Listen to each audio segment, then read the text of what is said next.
El presente tema nos llevará a ser consolados al saber que los sufrimientos que nuestro Señor Jesucristo padeció fueron un verdadero infierno, pues nos libra de la condenación eterna. Por lo que hemos de estudiar en esta ocasión la pregunta número 44, la cual nos dice: ¿por qué se añade descendió a los infiernos? La respuesta es: para que en mis extremados dolores y grandísimas tentaciones me asegure y me sostenga con este consuelo, de que mi Señor Jesucristo, por medio de las inexplicables angustias, tormentos, espantos y turbaciones infernales de su alma, en los cuales fue sumido en toda su pasión, pero especialmente clavado en la cruz, me ha librado de las ansias y tormentos del infierno. Lo que hemos de aprender en esta ocasión es que hablar de los infiernos es hablar de todo el sufrimiento del Señor Jesucristo, la cual cargó para guardarnos de toda condenación, y no de que Jesucristo haya ido o bajado al infierno a proclamar su victoria o a rescatar las almas. Lo que el profeta Isaías nos relata en el capítulo 53 nos da un claro ejemplo de todo el sufrimiento del Señor Jesucristo en relación a la redención de su pueblo y del sometimiento a la voluntad del Padre. Y dice: ¿quién ha creído a nuestro anuncio y sobre quién se ha manifestado el brazo de Jehová? Subirá cual renuevo delante de él, y como raíz de tierra seca, no hay parecer en él, ni hermosura.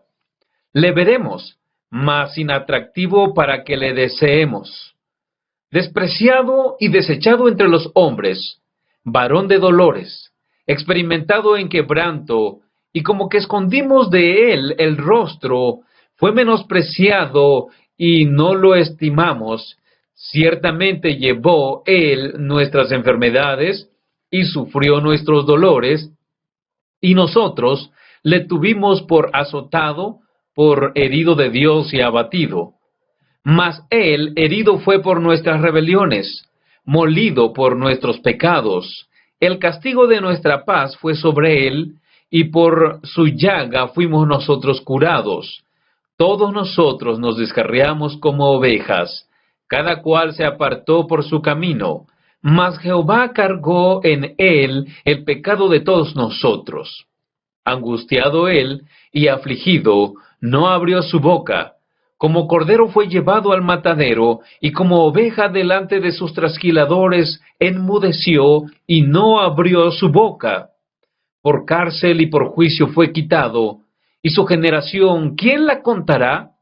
Porque fue cortado de la tierra de los vivientes, por la rebelión de mi pueblo fue herido. Y se dispuso con los impíos su sepultura, mas con los ricos fue en su muerte, aunque nunca hizo maldad, ni hubo engaño en su boca.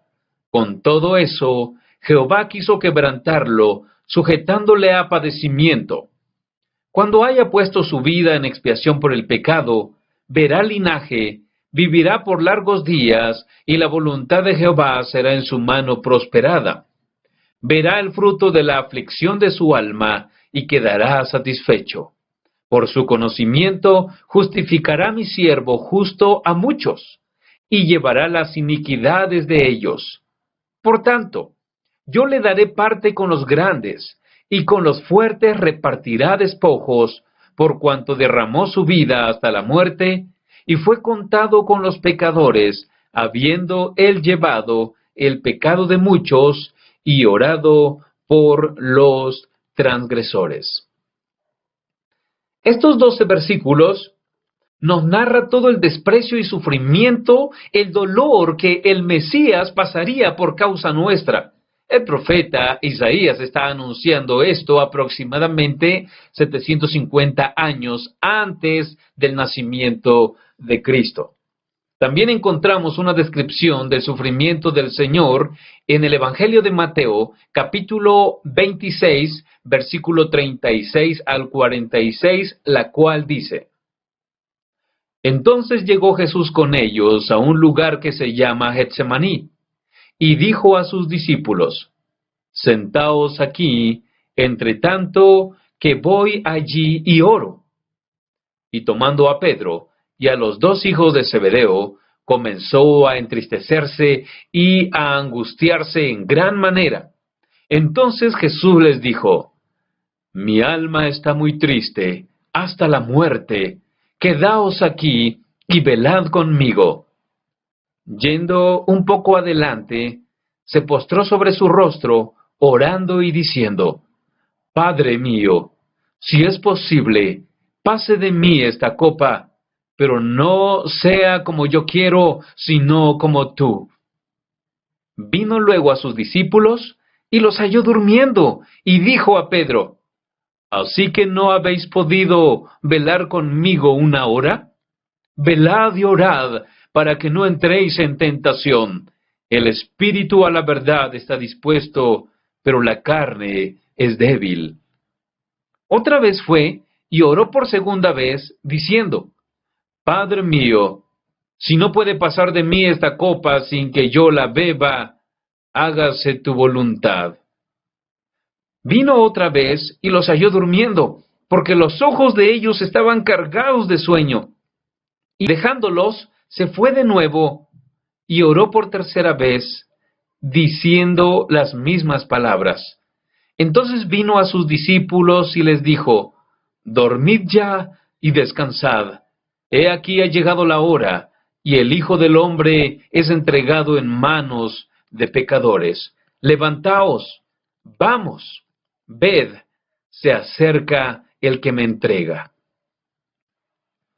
Es evidente en la humanidad de Cristo su dolor, de tal manera que fue tanta su tristeza y su angustia, las cuales crecían cada vez más, que le causaban un dolor inmenso e insoportable como humano. Y él mismo dijo que estaba terriblemente triste, que la misma tristeza había cundido o rodeado su alma, llevándolo a ver el dolor que causa la muerte. Y aún en este estado de sufrimiento, sus discípulos se quedaron dormidos sin poder velar una hora con su Señor. Cuán débiles somos ante la angustia y tentación, cuando no nos esforzamos en mantener nuestra comunión con Cristo. Era imposible que nosotros pagáramos nuestro castigo y sufriéramos tan cruel dolor que Cristo padeció, pues nuestra humanidad es tan frágil ante las adversidades que vivimos día tras día. Solo podemos estar de pie por Cristo nuestro Señor, quien, aun cuando Él desearía no haber pasado aquella hora, y Él se sometió voluntariamente como hombre ante el Padre.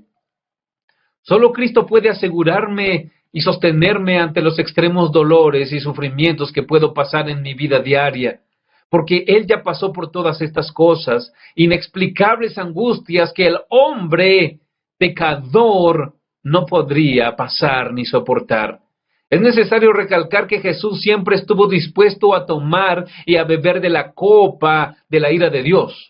Por eso, en las 3 veces que oró, dijo: hágase tu voluntad. La oración de Jesús en Getsemaní no fue una petición, sino más bien una oración de sumisión y de reverencia hacia el Padre.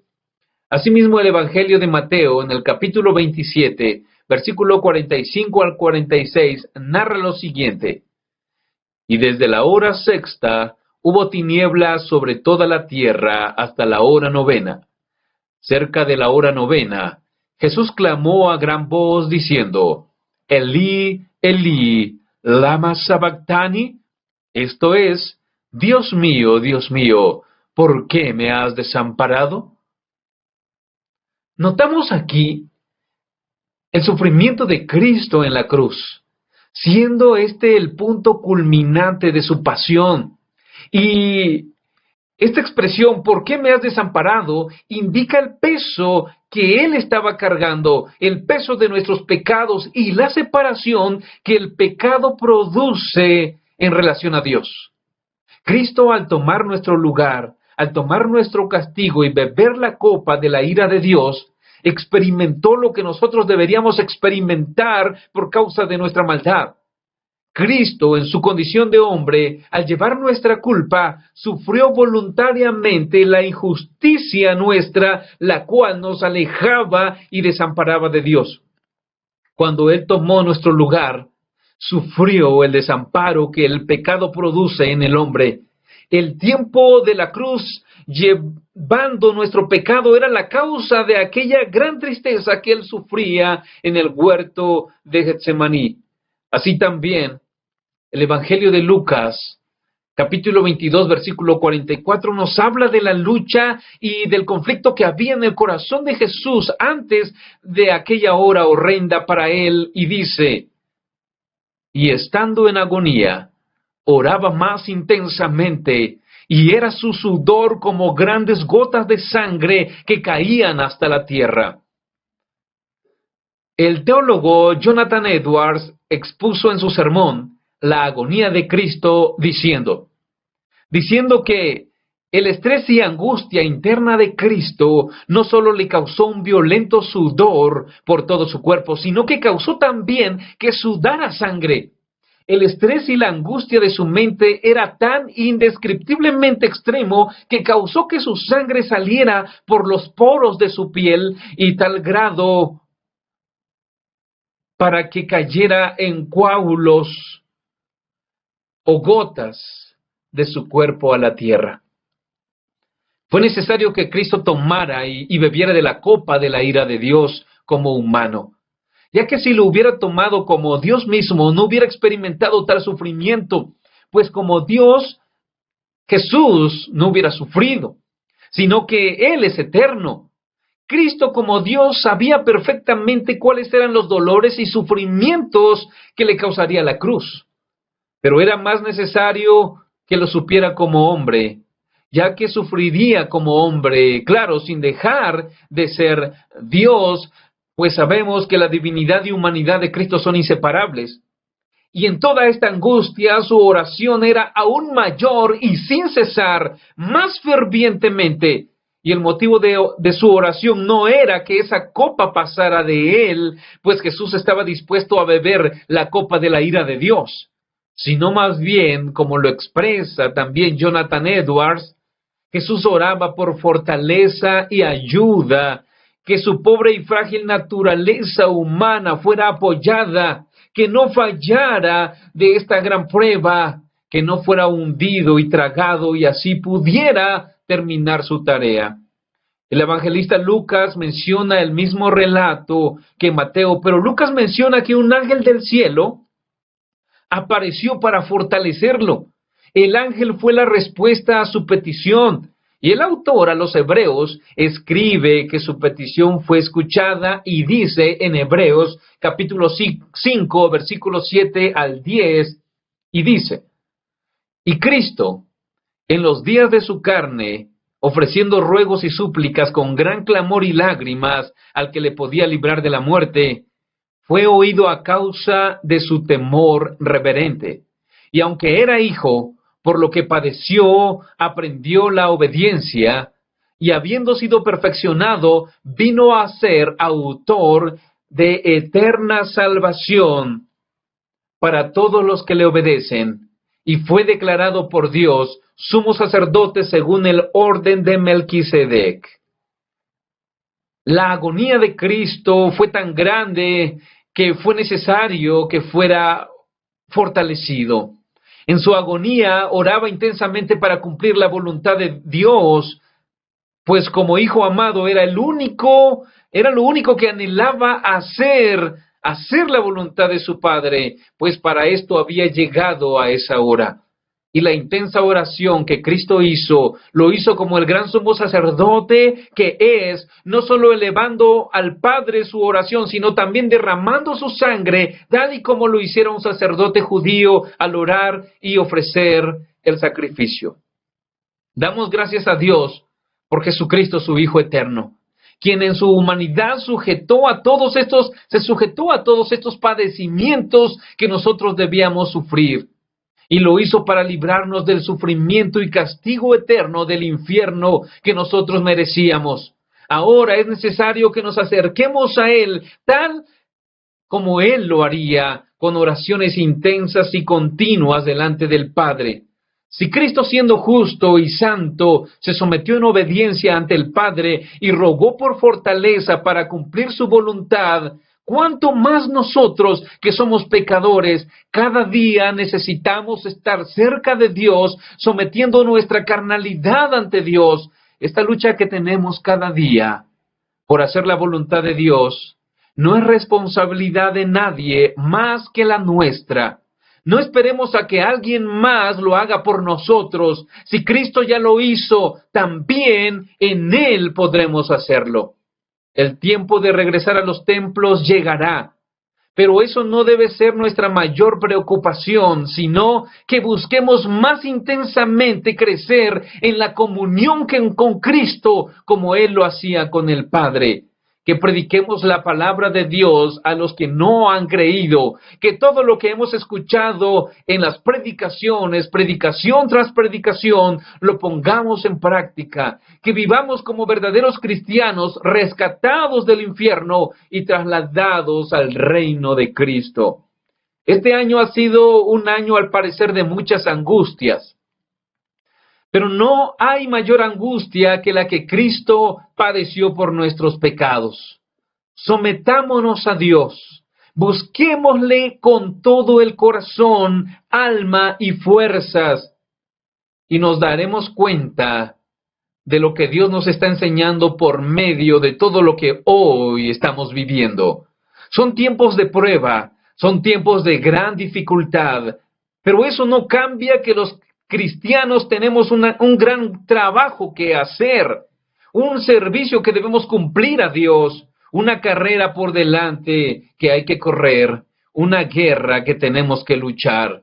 No desmayemos, pues a su tiempo segaremos. Si no has creído en Cristo y tu vida es un verdadero infierno de angustias y tristezas, ven a Cristo. Él te está llamando. Solo Él puede librarte del verdadero infierno, de la condenación eterna de tu vida. Cree en el Señor Jesucristo y serás salvo tú y tu casa. A Dios sea la gloria, eternamente y para siempre. Amén.